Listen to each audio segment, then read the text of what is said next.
বিশেষ রাজনৈতিক দলকে সরকারিভাবে বিশেষ সুযোগ সুবিধা, বিশেষ প্রোটোকল দেওয়ার মাধ্যমে এক ধরনের সিগন্যালিং করা হচ্ছে এবং যেটা লেভেল প্লেইং ফিল্ডে বাধা তৈরি করতে পারে, এটা অসম অবস্থা তৈরি করতে পারে। কারণ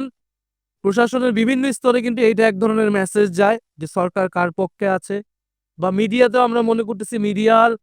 একদিকে ঝুঁকে যাওয়ার প্রবণতা আমরা দেখতে পাচ্ছি, বা এনসিপিকে নিয়ে মেইন স্ট্রিম মিডিয়াতে নানা ধরনের নেতিবাচক যে নিউজ বা ফলস নিউজ বিশেষত কয়েকটি মিডিয়াতেও এটা টার্গেট ভাবে করা হচ্ছে। তো এটা আসলে আমাদের যে লেভেল প্লেইং ফিল্ড প্রশাসনিকভাবে মিডিয়ার জায়গা থেকে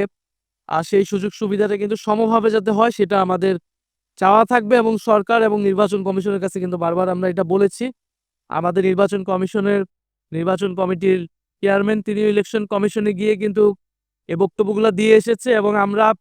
পর্যায়ক্রমে আমরা ধারাবাহিকভাবে ইলেকশন কমিশনের কাছে আমরা কিন্তু এই আমাদের আপডেটগুলো আমরা দিয়ে আসব যে কিভাবে লেভেল প্লেইং ফিল্ড থাকতেছে কি থাকতেছে না,